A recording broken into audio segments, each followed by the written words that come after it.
The First Navajo Reservation, The Long Walk. Please like and subscribe. By the 1860s, the U.S. Army had made its choice. The Navajo were to be removed. General James Carleton ordered Kit Carson to lead a campaign of destruction. Soldiers burned hogans, destroyed crops, and slaughtered sheep herds, the very heart of Navajo survival. Without food or shelter, families faced starvation. Then came the forced marches. In the winter of 1864, thousands of Navajo men, women, and children were gathered and driven east toward a place called Bosque Redondo. This journey would be remembered as the Long Walk. Some walked over 300 miles, others nearly 450. The weak fell behind, some were shot, others collapsed from hunger and cold. Mothers carried children until their own strength gave out. Elders prayed for strength as their homeland faded behind them. For the Diné, the Long Walk was more than a march. It was an ordeal of survival. Families clung to each other, singing prayers, whispering the old stories, refusing to let their spirit be broken. By the time they reached Bosque Redondo, thousands were dead, and those who survived entered a world unlike anything they had ever known. This was the beginning of life on the first imposed reservation, but it was nothing like home.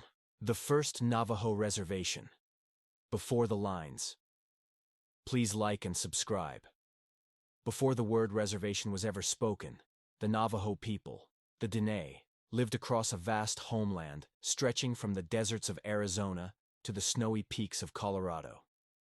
Their world was bound by four sacred mountains: Blanca Peak to the east, Mount Taylor to the south, the San Francisco Peaks to the west, and Hesperus Peak to the north. Within those boundaries, every canyon, every stream, every patch of desert grass carried meaning.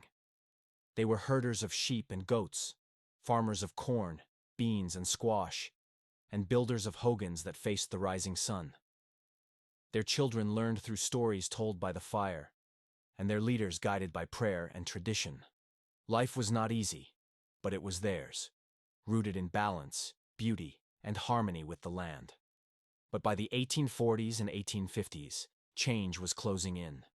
American settlers poured westward. Soldiers established forts, and raids escalated between the Diné, the Mexicans, and the newcomers. The U.S. government looked at the Navajo not as stewards of sacred land, but as an obstacle standing in the way of expansion. To them, the Diné were a problem to be dealt with, and soon that so-called solution would set the stage for tragedy, survival, and the creation of the First Navajo Reservation. The First Navajo Reservation, the Treaty of